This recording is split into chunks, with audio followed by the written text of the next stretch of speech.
여러분 반갑습니다. 이번 영상은 러시아 정치인의 소신 발언 27세 여자는 노인이라는 영상에 댓글 리뷰를 해보겠습니다. 드미트리 비아트킨 러시아 연방 부의장이 27세 여성은 노인이다. 너무 긴 교육으로 인해 인구 통계 방해받고 있다. 이런 주장을 했고, 파블로프 상원의원은 소녀들은 공부하지 말고 아이를 낳도록 장려해야 된다. 공부 잘하는 사람은 그래도 해도 되겠죠. 이제 공부도 재능 없는데 그냥 계속 그냥 공부 기간이 길어지니까 그게 결국은 문제가 된다는 거고. 그리고 생물학연구소 소장인 이분은 최근에 발언한 내용입니다. 새롭게 업데이트했던 거라고 보시면 될 것 같은데, 러시아 과학자이신데 인류는 여성을 교육함으로써 큰 실수를 했다. 러시아뿐만 아니라 인류 전체가 그렇다는 거죠.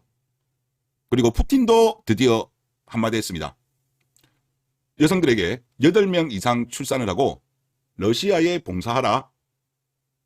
자, 내용이 뭐냐면 러시아인들은 4에서 5명 그 이상의 자녀를 키우는 강력한 다세대 가족의 전통을 갖고 있다는 사실에 하나님께 감사드린다.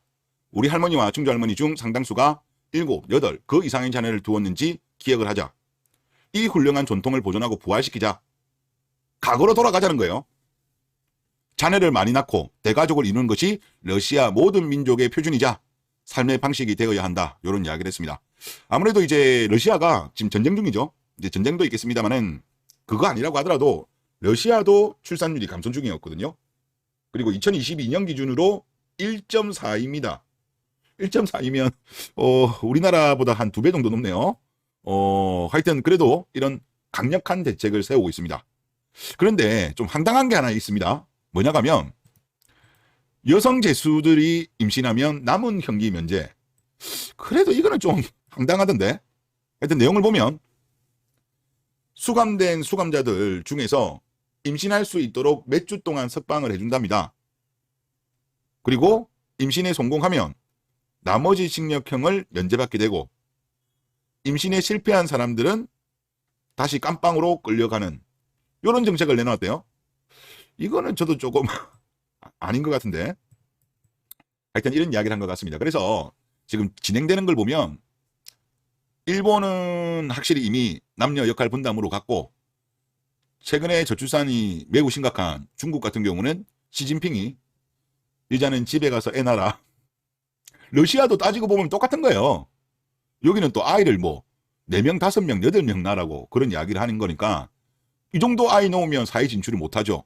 그냥 집에서 과거의 어떤 전통적인 여성상으로 돌아가라 그 말이에요.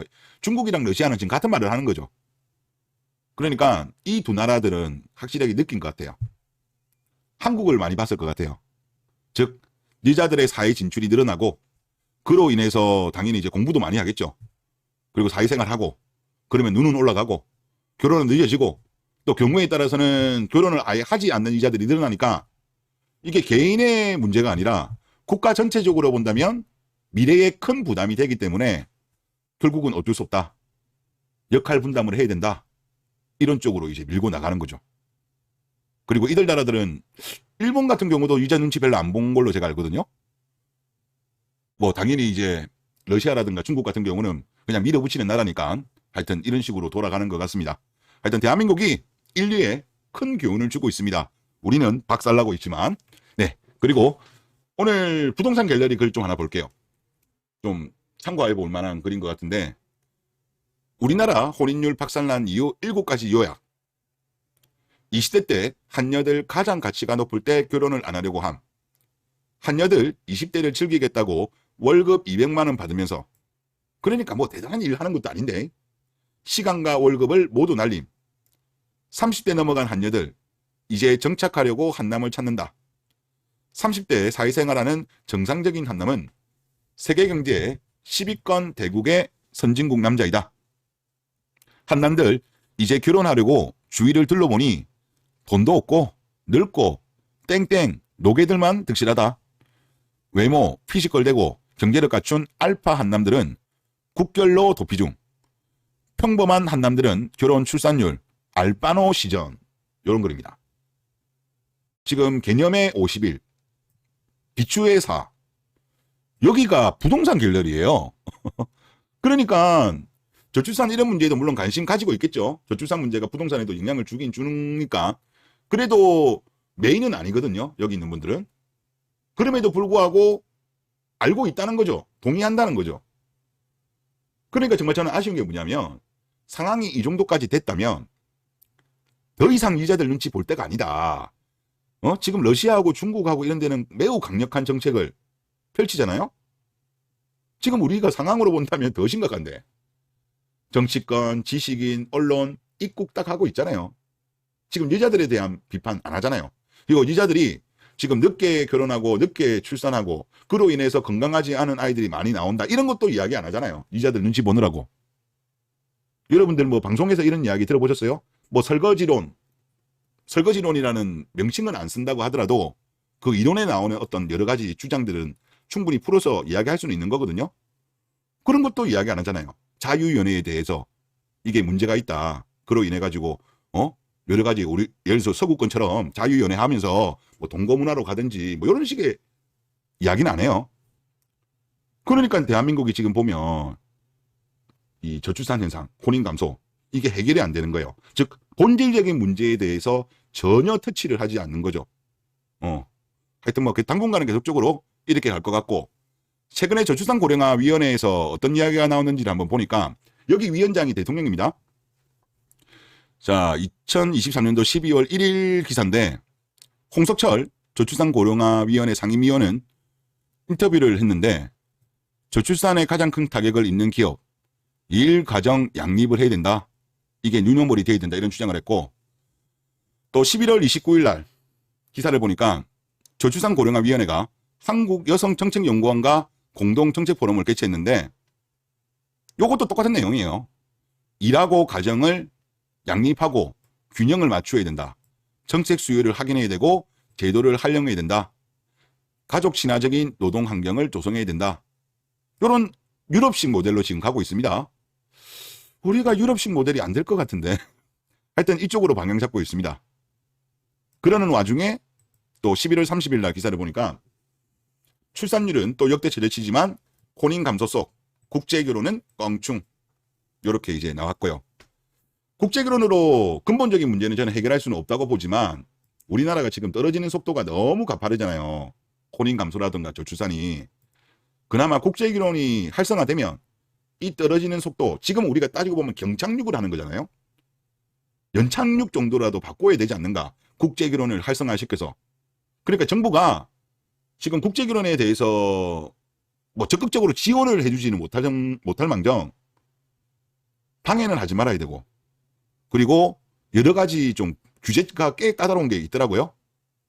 비자 관련해서도 그렇고 이런 거를 좀 풀어줘야 된다. 특히 저 같은 경우는 한국어 교육 부분에 있어가지고 이거는 뭐 저번에 좀 반대하시는 분들도 계시긴 하던데 일단 그분들의 의견도 존중하지만 저는 제 개인적인 생각은 그걸 꼭 외국에서 시험을 합격해서 들어와야 되나 그냥 한국에서 하면 안 되나 전 그런 생각이 많이 들어요.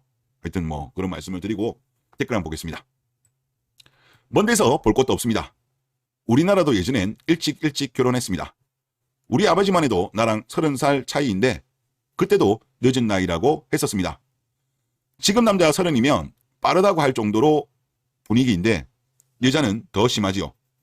나도 결혼 빨리 못한 거 후회 중. 할 거면 한 살이라도 어릴 때라고 하셨습니다. 우리가 인류 역사 그냥 우리나라만 보더라도 지금 이렇게 결혼이 늦어진 거는요. 고작 20-30년 정도예요. 이상한 사상이 들어와가지고 잘못된 방향으로 간 겁니다. 그럼 잘못된 방향이면 이제 원래대로 돌아가야죠. 정상화로 돌아가야죠. 뭐 지금 와서는 다들 뭐 시대가 바뀌었는데 뭐 어쩌겠냐라고 하지만 아니 고작 해봐야 20-30년 정도 이렇게 잘못된 거라니까요. 그럼 정상화하면 된다고 저는 봅니다.